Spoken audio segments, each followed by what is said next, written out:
శ్రీశ్రవణం ఛానల్‌కి చిన్నారులందరికీ, శ్రోతలందరికీ కూడాను మరొక్కసారి స్వాగతం.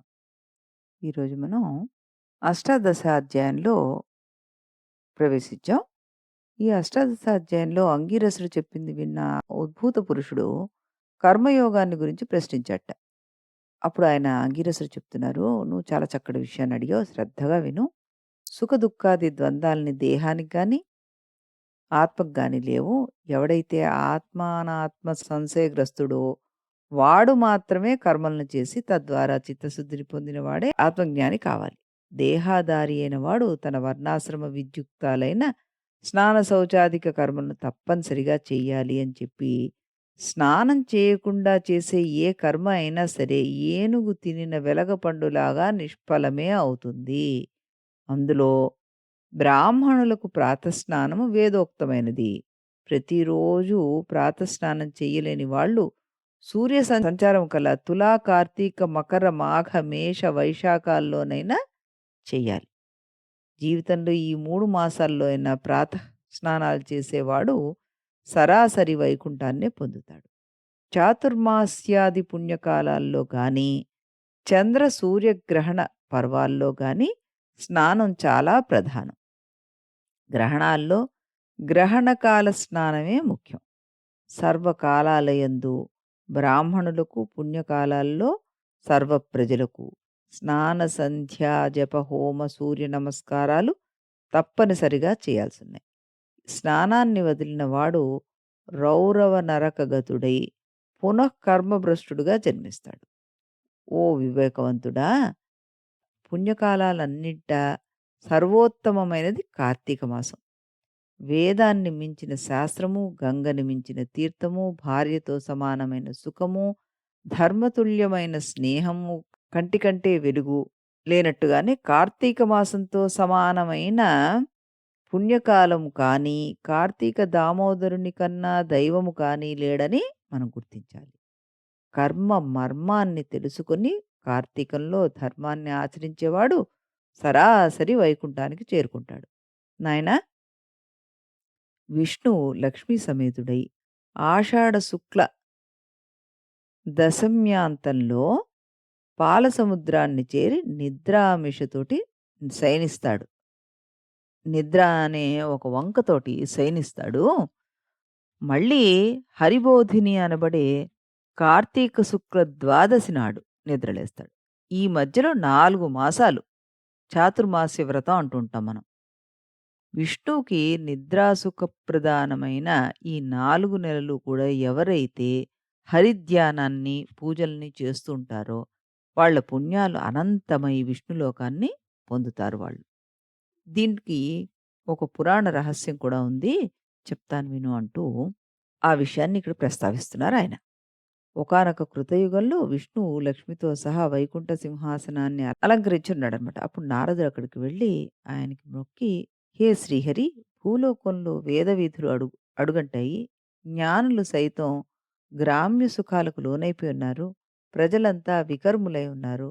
వారెలా విముక్తులవుతారో తెలియక నేను దుఃఖపడిపోతున్నాను" అంటూ విన్నవించాట.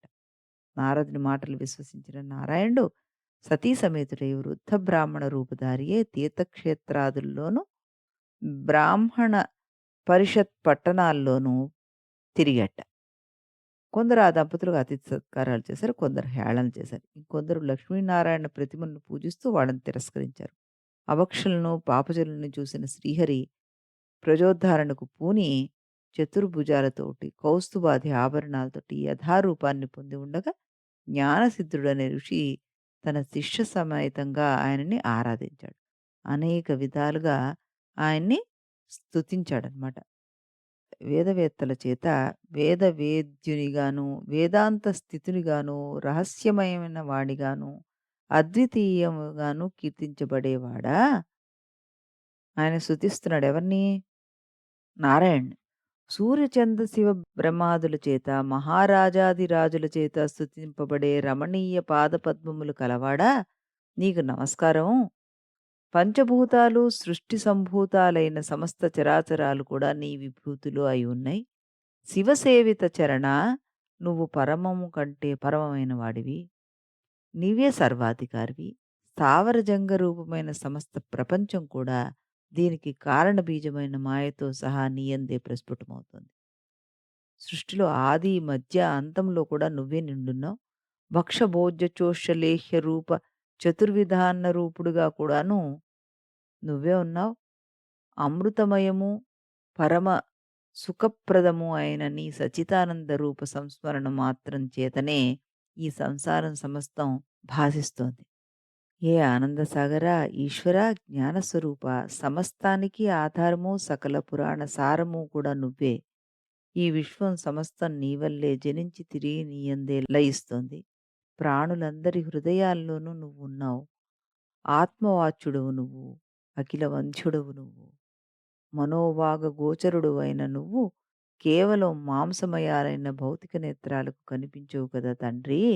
ఓ కృష్ణ, ఈశ్వర, నారాయణ, నీకు నమస్కారం అంటూ అనంతంగా ఆయన్ని పూజిస్తున్నాడు ఈయన. నీ ఈ దర్శన ఫలంతో నేను ధన్యుణ్ణయ్యానయ్యా. దయామతివై నన్ను నిత్యం పరిపాలించు. జగదేక పూజ్యుడవైన నీకు మొక్కడం వల్ల నా జన్మకు సాఫల్యం లభించింది. సృష్టి స్థితి లయకార, వైకుంఠవాస, బుద్ధిమంతులైన వారు నీ పాదాల యందు భక్తి అనే పడవ చేత సంసార సాగరాన్ని తరించి నీ సారూప్యాన్ని పొందగలుగుతున్నారు. అటువంటి తేజస్వరూపులైన నీ పాదాలకివే నా ప్రణామాలు. వేదాల చేత గాని, శాస్త్ర తర్క నీతి కావ్యాదుల చేత గాని మానవులు నిన్ను దర్శించలేరయ్యా. నీ పాదసేవ, భక్తి అనే అంజనాలను ధరించగలిగిన వాళ్ళు మాత్రమే నీ రూపాన్ని భావించగలిగి ఆత్మస్వరూపునిగా గుర్తించి తరించగలుగుతున్నారు. ఇదిగో ఉదాహరణగా నేను చెప్తాను చూడు ఎంతమందున్నారో. ప్రహ్లాదుడు, ధ్రువుడు, మార్కండేయుడు, విభీషణుడు, ఉద్ధవుడు, గజేంద్రుడు ఇలా అనేక మంది భక్తకోటి నీ నామస్మరణ మాత్రం చేతనే పాపాలు నశింపజేసుకున్నారు. ఓ కేశవ, నారాయణ, గోవింద, మధుసూదన, త్రివిక్రమ, వామన, శ్రీధర, హృషీకేశ, పద్మనాభ, దామోదర, సంకర్షణ అంటూ ఎలుగెత్తి ఆయన్ని పిలిచాట. ఈ విధంగా పారవస్యంతో స్తుతిస్తున్న ఆ జ్ఞానసిద్ధుడిని చిరునవ్వుతో చూస్తూ, జ్ఞానసిద్ధ, నీ స్తోత్రానికి నేను సంతోషభరితుడినయ్యానయ్యా. ఏం వరం కావాలో కోరుకో అన్నట్ట విష్ణుమూర్తి. హే జగన్నాథ, నా యందు అనుగ్రహమే ఉన్నట్లయితే నాకు వైకుంఠాన్ని ప్రసాదించమని కోరాట జ్ఞానసిద్ధుడు. తథాస్తు అని దీవించాడు ఈ శ్రీహరి. జ్ఞానసిద్ధ, నీ కోరిక నెరవేరుతుంది. కానీ అత్యంత దురాత్ములతో నిండిపోతున్న ఈ నరలోకంలో మహాపాపాత్ములు సైతం సులువుగా తరించే సూత్రాన్ని చెప్తున్నాను విను. సత్పురుషా, నేను ప్రతి ఆషాఢ శుద్ధ దశమి నాడు లక్ష్మీ సమేతుడనై పాలసముద్రంలో పవళించి కార్తీక శుద్ధ ద్వాదశి నాడు మేలుకుంటున్నాను. నాకు నిద్రాసుఖాన్నిచ్చే ఈ 4 నెలలు ఎవరైతే సద్వ్రతాలను ఆచరిస్తారో వారు విగత పాపులై నా సాన్నిధ్యాన్ని పొందుతారు. విజ్ఞులు, వైష్ణవులు అయిన నువ్వు, నీ సహవ్రతులు కూడా నేను చెప్పిన చాతుర్మాస్య వ్రతాన్ని ఆచరణ చేయండి. ఆ చాతుర్మాస్య వ్రతాచరణ శూన్యులైన వాళ్ళు బ్రహ్మహత్యా పాతక ఫలాన్ని పొందుతారని తెలుసుకోండి. నిజానికి నాకు నిద్ర, మెలకువ, కల అనే అవస్త్రయం ఏదీ ఉండదు. నేను వాటికి అతీతుడిని. అయినా నా భక్తుల్ని పరిశీలించడానికే నిద్ర అనే మిషతోటి ఈ జగన్నాటక రంగాన్ని చూస్తూ కూర్చుంటాను. చాతుర్మాస్యాన్నే కాకుండా నీవు నాపై చేసిన స్తోత్రాన్ని త్రికాలము యందు పఠించేవాళ్ళు కూడాను తరిస్తారు. వీటిని లోకంలో ప్రచారం చేసి లోకోపకారానికి నడుం కట్టు అంటూ ఆదినారాయణుడు లక్ష్మీ సమేతుడై ఆషాఢ శుక్ల దశమి నాడు పాలసముద్రాన్ని చేరి శేషతల్పం పైన శయనించాట. అంగీరసుడు అప్పుడు చెప్తున్నాడు, ఓయి, నువ్వు అడిగిన ఈ చాతుర్మాస వ్రత మహిమ అది. దురాత్ములైనా పాపులైనా సరే హరిపారాయణులై ఆ చాతుర్మాస్య వ్రతాచరణం చేసే బ్రాహ్మణ, వైశ్య, క్షత్రియ, శూద్ర, స్త్రీ జాతులు వారందరూ కూడాను తరించి తీరుతారు. ఈ వ్రతాన్ని చేయని వాళ్ళు గోత్ర హత్యా ఫలాన్ని, కోటి జన్మల సురపానం చేసిన పాపాన్ని పొందుతారు. శ్రద్ధాభక్తులతో ఆచరించే వాళ్ళు 100 యజ్ఞాలు చేసిన ఫలాన్ని పొందుతారు. అంతంలో విష్ణులోకాన్ని పొందుతారు అంటూ 19వ అధ్యాయాన్ని కూడాను చెప్పేశారు. ఇప్పుడు మన జనక మహారాజు గారు వశిష్ఠుడిని ఇంకో ప్రశ్న అడిగితే దానికి సమాధానం ఆయన ఇస్తున్నారు. మరి అదేంటో కూడా మనం తెలుసుకుందాం. జనక మహారాజా, నువ్వు ఇంకొక విషయం తెలుసుకోవాలి.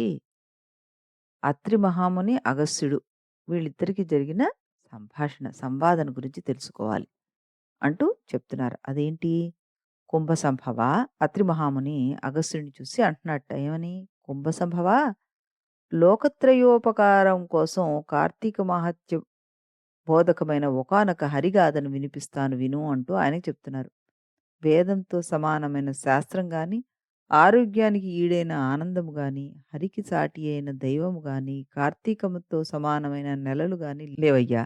కార్తీక స్నాన దీపదానాలు, విష్ణవార్చనల వల్ల సమస్త వాంఛలు సమకూరుతాయి. ముఖ్యంగా కలియుగ ప్రాణులు కేవలం విష్ణు భక్తి వల్ల మాత్రమే విజయ, వివేక, విజ్ఞాన, యశోధన, ప్రతిష్టాన సంపత్తులను పొందుతున్నారు.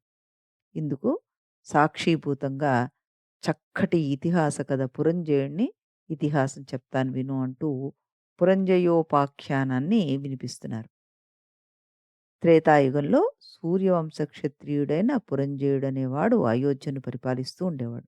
సర్వశాస్త్ర విధుడు, ధర్మజ్ఞుడు అయిన ఆ రాజు అత్యధికమైన ఐశ్వర్యం కలగడంతో అహంకరించి బ్రాహ్మణ ద్వేషి, దేవ బ్రాహ్మణ భూహర్త సత్య శౌచ విహీనుడై, దుష్టకర్మ పరాక్రమయుక్తుడై, దుర్మార్గవర్తుడై ప్రవర్తించసాగాడనమాట. అలా అతని ధర్మబలం నశించిపోయింది.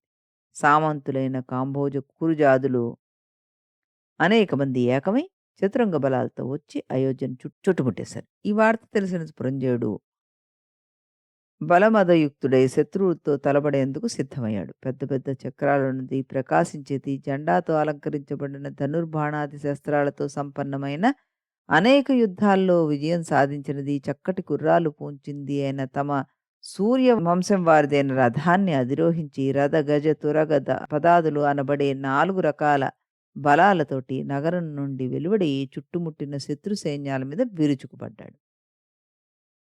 ఇది మనకి ఏకోన వింశతి అధ్యాయాలు అంటే 19, 20 అధ్యాయాలు స్కాంద పురాణంలో చెప్పిన కార్తీక మహత్య కథల్లో ఒకటనమాట. సాధారణంగా ప్రారంభమైన ఈ కొట్లాట ఒక మహాయుద్ధంగా పరిణమించిందిట. అస్త్రశస్త్రాలతోటి, పదునైన బాణాలతోటి, వాడి వాడి ఇనుప కట్ల, తాడి కర్రలతోటి, ఖడ్గ పట్టిన ముసల, శూల బల్లాతక తోమర, కుంభ కుటారాధ్యాయుధాలతోటి ఘోరంగా యుద్ధం చేశారు అందరూ. ఈ సంకుల సమరంలో కాంబోజరాజు 300 బాణాలను ప్రయోగించి పురంజయుని గొడుగుని, జెండాను, రథాన్ని కూలగొట్టేశాడు. అనంతరం ఇంకో 5 బాణాలతోటి గుర్రాలను కూల్చేశాడు. మరికొన్ని బాణాలతోటి పురంజయుడిని గాయపరిచాడు. దాంతోటి కోపగించిన ఈ పురంజయుడు బ్రహ్మాస్త్ర మంత్రంతోటి అభిమంత్రించిన పదునైన 10 బాణాలను కాంబోజరాజు పైన వేశాడు. ఆ బాణాలు కాంబోజరాజుని కవచాన్ని చీల్చేసి గుండెల్లో దిగబడిపోయాయి. రక్తం ధారాపాతంగా కారుతూ ఉండగా తన వక్షంలో గుచ్చుకున్న బాణాలను పెరికి తీసి ఆ కాంబోజు మహారాజు, "ఓ పురంజయ్య, నేను పరుల సొమ్ముకు ఆశపడిన వాణ్ణి కాను. నీవు పంపిన బాణాల్ని నీకు తిప్పి పంపుతున్నాను తీసుకో" అంటూ వాణ్ణి వెంటనే సంధించి పురంజయుడి మీదకి ప్రయోగించేశాట. ఆ బాణాలు ఈ పురంజయుడి యొక్క సారథిని చంపేశాయి. ధనస్సును ముక్కలు ముక్కలుగా చేసాయి. పురంజయుడిని మరింత గాయపరిచాయి. దాంతో మండిపడ్డ ఈ అయోధ్యాధిపతి 20 రెక్కల బాణాలను ఆ వింట్లో సంధించి వాటిని ఆకర్ణాంతంలా లాగి కాంబోజుని పైన వదిలాడు. ఈ 24 బాణాలు ఏకకాలం అతడి గుండెలో నుండి వీపులోకి దూసుకుపోవడంతోటి ఆయన మూర్ఛిల్లిపోయాడు. దాంతో యుద్ధం మరింత భయంకరమైపోయింది. తెగిన తొండాలతోటి ఏనుగులు, నరకబడిన తలలతోటి గుర్రాలు, విరిగి పడిపోయిన రథాలు, స్వచ్ఛంగా దొర్లుతున్న రథచక్రాలు, తలలు, మొండాలు, ఇలా అంత కళేబరాలతోటి ఆ ప్రదేశం అంతా నిండిపోయింది. మృత వీరులు రక్తాలు వాగులుగా ప్రవహించాయి. అటువంటి భీషణ భీభత్స సంగ్రామంలో అధర్మి అయిన పురంజయుని బలం క్రమంగా క్షీణించింది. కురువీరుల విజృంభణను తట్టుకోలేక ఆ సాయంకాలానికి సమరభూమిని వదిలి పట్టణంలోకి పారిపోయాడు ఈయన. అంతఃపురం చేరి ఆనాటి శత్రువుల విజయానికి పడి పడి దుఃఖిస్తున్న పురంజయుడిని చూసి సుశీలుడనే పురోహితుడు, "మహారాజా, శత్రువు అయిన ఆ వీరసేనుని గెలవాలనే కోరిక గనక బలవత్తరంగా ఉంటే ఈ క్షణమే భక్తి ప్రపత్తులతోటి విష్ణువుని సేవించడం ఒక్కటే నీకు మార్గం. ఇది కార్తీక పౌర్ణమి. కృత్తికా నక్షత్రయుతుడైన చంద్రుడు షోడశ కళాశోభాయమానముగా ఉండే ఈ వేళ ఈ ఋతువులో లభించే పూలను సేకరించి హరి ముందు మోకరించి పూజించు. విష్ణు సన్నిధిలో దీపాలను వెలిగించు. ఆయన ముందర గోవింద నారాయణ అంటూ మేళతాళాలతోటి ఎలుగెత్తి పాడు. ఆ పాటలతోటి నువ్వు పరవశుడివై హరి ముందు నర్తించు. అలా చేసినట్లయితే అనుగ్రహం కలుగుతుంది నీకు. ఆయనది నీకు మహావీరుడైన కుమారుడు కలుగుతాడు అంటూ చెప్పాట. కార్తీక మాసంలో తనను ఆరాధించే భక్తుల రక్షణార్థం 1000 అంచులతో శత్రు భయంకరమైన తన సుదర్శన చక్రాన్ని సహాయంగా పంపుతాడు ఆ మహావిష్ణువు. ఈ కార్తీక పుణ్య మహిమను చెప్పడం ఎవరి వల్ల అయ్యే పని కాదు భూపతి. ఈనాటి నీ ఓటమికి కారణం సైన్యబలం లేకపోవడం కానీ, నీకు శరీర బలం లేకపోవడం కానీ కానే కాదు సుమా! మితిమీరిన అధర్మ వర్తన వల్ల నీ ధర్మఫలం, తద్వారా దైవబలం తగ్గిపోవడమే నీ పరాజయానికి కారణం. కాబట్టి పురంజయ, శోకాన్ని వదిలి భక్తితోటి శ్రీహరిని సేవించు. కలత మాని కార్తీక వ్రతాన్ని ఆచరించు. ఈ కార్తీక వ్రతం వల్ల ఆయురారోగ్య ఐశ్వర్య సుఖ సంపత్ సౌభాగ్య సంతానాలు సంగటిల్లి తీరుతాయి. నా మాటలను విశ్వసించు అంటూ ఆయన ఈ పురంజయుడికి చెప్పాడు. దీంతో మనం ఏకవింశోధ్యాయం సమాప్తి చేసామన్నమాట. మరి రేపు అంటే రెండవ నాటి యుద్ధంలో ఈ పురంజయుడు గెలుస్తాడా? ఓడుతాడా? అన్నది రేపటి ఎపిసోడ్‌లో చెప్పుకుందాం. అంతవరకు సెలవు.